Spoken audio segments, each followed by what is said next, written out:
Welcome to LEADERSPATH, a leadership and recruitment blog delivering wide-ranging content that will help you be a great leader. Brought to you by Middleton's Assured Talent, management and leadership recruitment specialists. Welcome to another episode of LEADERSPATH, brought to you by Middleton's Assured Talent. Today we're going to be sharing with you our 5 key top tips for interviewing contractors, helping you to find the best contractors for the role that you have. So tip number 1, really important. Make sure you fully understand what it is that you want the contractor to achieve, and also the challenges they're going to have to overcome to do that within your environment. Now, really, you should have done this before you went out to market for candidates. Hopefully you have done, but certainly going into the interview process, you need to know what it is that you're looking for the contractor to demonstrate in that interview, so you can understand who's the right and best person for the role. So it's really important. The next thing, think about the process itself. Make it as short as possible, make it efficient, make it flexible. What you want to be able to do is to meet a small group of people, maybe 3 candidates, possibly 4 max, and get through a process very quickly.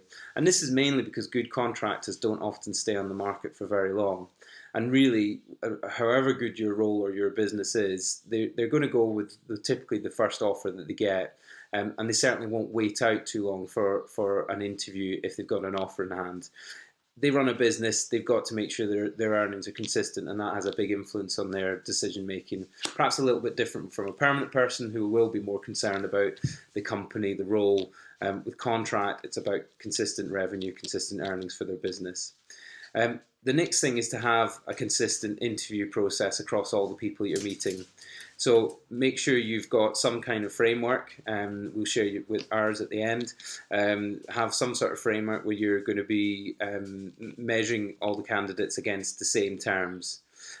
It's also important for that to be as objective as possible. Really what you want to try and avoid is someone walking into the room that you really like and that having a big sway in who you decide to hire, rather than focusing on can they actually do the job that you have for them. Can they meet the challenges that they're going to face in the role that you're looking for them to do. The next thing is how you balance out what you focus on in that interview. Now, in my experience and opinion, really what you want to first of all is get evidence of them having met similar challenges or achieved similar goals previously. So if you're looking for someone to deliver a particular type of project in your organization, yes, finding someone who's has met similar challenges or delivered similar projects is the starting point. But what you really want to delve into is, do you understand the challenges they're going to have to face to deliver that project in your environment, and seek out examples of them facing similar challenges in their own previous roles. Now, it's not that it necessarily has to be like for like, that they've delivered exactly the same, but really you just want to leave assured that they've done it before and they can do it again. The next thing is focusing on the specific skills you need. Now, again, this is obviously important, whether it's technical skills or more kind of business skills. You need to get an understanding of what skills that you definitely require for the role and where the individual's experience matches up to that. So probe around skills, understand what they've done, understand their depth of knowledge. So it is important, but again, I would put demonstration of them previously delivered similar achievements as slightly more important than the very specific skills.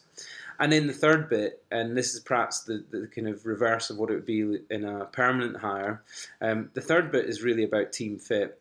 It's not that it isn't important that a contractor fits into the team, but I think it's less important than them being able to do the job.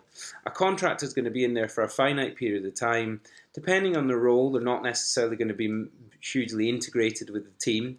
They're not necessarily going to need to be part of the culture. Now, you don't want them to come in and upset people, but what you'll find with a lot of professional contractors is they're very good at staying out of office politics. They keep themselves to themselves. They focus on delivering what it is that you set for them. Now, you want them to do that with a little bit of personality, but really measuring their personality and selecting on that basis when it's a contract role will mean that you could be spending quite a long time finding the right contractor, and actually you're maybe missing out on the people that could deliver it quicker and better for you. And the final tip is to download our interview template. So we've done all the hard work for you. We've created a template, which is a process that you're going to go through both before the interview and in the interview to help you objectively and consistently interview the candidates that you are meeting for whatever the particular role is.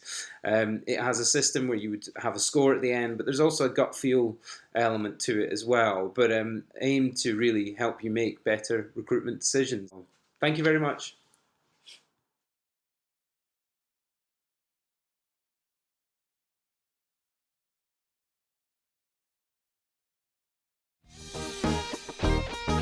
Thanks for watching.